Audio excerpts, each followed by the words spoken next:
어떻게 보시나요? 그러니까 기본적으로 지금 한동훈 위원장의 역할론이 약발이 떨어졌다라는 얘기를 하고 있고 뭔가 좀 새로운 변수가 필요한 거 아니냐. 근데 이뇨한 위원장을 긴급 투입한다고 해서 이게 뭐 선거에 확 분위기가 달라질 거냐라는 고민도 좀 있을 것 같은데 이건 좀 어떻게 보세요? 그 산업은행 이전 문제 요 앞에서 맨날 그 노동조합에서 집회하거든요. 산업은행 부산 이전 반대.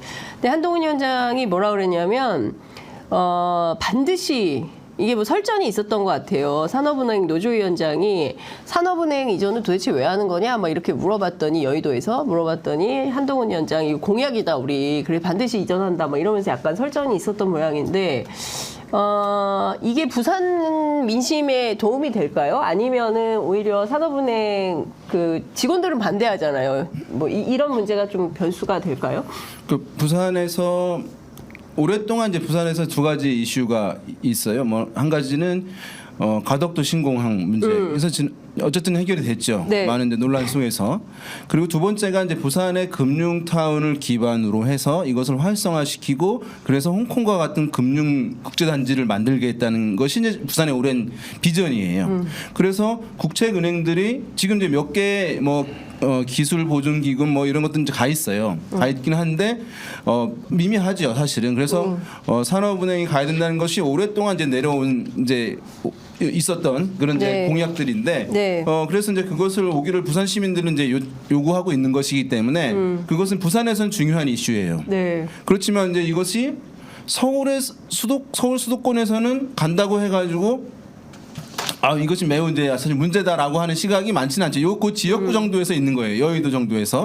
그러니까 사실은 지금 이 얘기를 강하게 한다는 것은 여의도에서도 후보가 있잖아요. 있음에도 불구하고 강하게 한다는 것은 지금 부산 등 PK에서 민심이 심상치 않다. 그래서 여의도에서의 어쨌든 자기네 후보의 흔들림을 감수하고 네. 이것을 감행하겠다라고 하는 것은 그렇죠. 이제 흔들리는 PK 민심, 낙동강 벨트 이것을 네. 다독이기 위한 뭔가 제스처가 필요하다라고 해서 리스크 감수하고 얘기를 한 것이라고 할 수 있거든요. 네. 다만 이것은 뭐 계속 있어왔던 사안이어가지고 이번에 반드시 하겠습니다라고 하는 것이 이제 될 거다. 민심에서의 반응으로 바로 이어질지는 알수 모르겠어요. 없다. 왜냐하면 매 선거 때마다 있던 것이니까. 근데 저는 이런 게 이게 윤석열 대통령과 국민의힘을 바라보는 유권자의 시각 중에 하나가 신뢰의 위기예요. 그러니까 뭐냐면 목련꽃이 피면은 이게 그 김포가 서울 된다고 했는데 사실 그 가능성 거의 없거든요.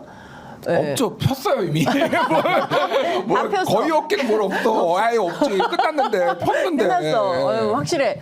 아니 그리고 또 하나는 대통령이 막 여기저기 퍼주기 공약을 했는데 그게 무슨 돈으로 해 말도 안 돼 이제 이런 얘기를 하는 거예요. 그러니까 사람들이 믿어야 되거든요. 근데 못 믿는다. 저 사람들 못 믿는다. 저 사람들이 얘기하는 거 하나 제대로 되는 게 없다. 저는 이 신뢰이기도 굉장히 큰 것 같다라는 생각이 좀 들고 부산 보겠습니다. 부산 경남 이른바 이제 낙동강 벨트에 민주당이 이번에 두 자릿수 의석을 목표로 한다라고 이제 밝혔는데요. 네. 이재명 대표는 확실히 부산이 디비질 것 같다. 이렇게 얘기를 했습니다. 보겠습니다. 부산 상황 어떤지 하나하나 보면서 저희가 좀 보겠는데 우선 동네별로 하나씩 그림을 좀 보겠습니다. 자. 경남도 먼저 부산보다 경남을 좀 먼저 보죠. 경남을 보면 그 경남 양산 의뢰 국민의힘의 김태호 그리고 민주당의 김두관 후보. 네, 지금 그래프 나오고 있는데요. 네.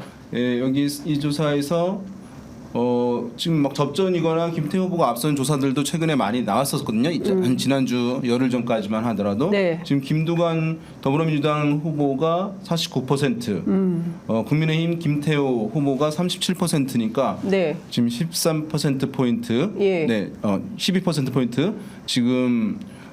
김두관 후보가 이제 우세하는 조사가 나오고 있는 상황이네요. 그러면 저건 오차 범위를 넘어서는 거죠. 네. 그러니까 지금 보게 되면 근데 그 아래 이제 조사 보면 많은 분들이 의문을 이렇게 드러내세요. 정당 아니 정당 지지율을 보면 민주당 37, 국민의힘 37 똑같은데 왜 이렇게 후보 지지율 차이가 크냐라고 하시는 분들 많이 있거든요. 네네. 요거는 선거 메커니즘을 이해하시면 돼요. 왜냐하면 모든 사람이 어느 정당을 지지해야 되는 건 아니잖아요. 네.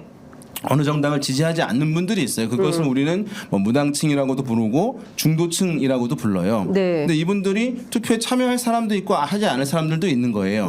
근데 어쨌든 그 사람들이 생각을 이렇게 네. 가지고 있죠. 이번 선거를 정부 여당을 난 평가하고 싶어. 그럼 정부 여당이 일을 좀 잘 못했기 때문에 회초리를 들고 싶어라고 네. 생각을 할 텐데 그러면 비록 더불어민주당을 좋아하거나 지지하지 않더라도 더불어민주당이라고 하는 도구를 그날 들게 되는 거예요. 예. 그 후보를 통해서 심판을 하는 것이기 때문에 이런 정권 심판 견제 정서가 매우 높은 선거에서는 야당이 정당 지지율보다 높은 득표율을 얻게 되는 메커니즘이 이제 그렇게 작동하는 것이거든요. 네. 예, 그래서 지금 정당 지지율보다 후보들이 더 높은 이제 지지율을 보이게 있는 것이고 그것은 이제 본 선거에서도 마찬가지예요. 네. 그런 측면에서 이해를 해주시면 되고 이 양산은 사실은 뭐 부산이 아니라 떨어진 게 아니고 낙동강 벨트가 이제 시작되는 네. 것이기 때문에 뭐 같이 이제 볼 수 있는 것이죠. 자, 이 조사는 KBS 부산 그리고 부산 국제신문이 한국리서치에 의뢰해서 지난 3월 21일부터 3월 24일까지 500명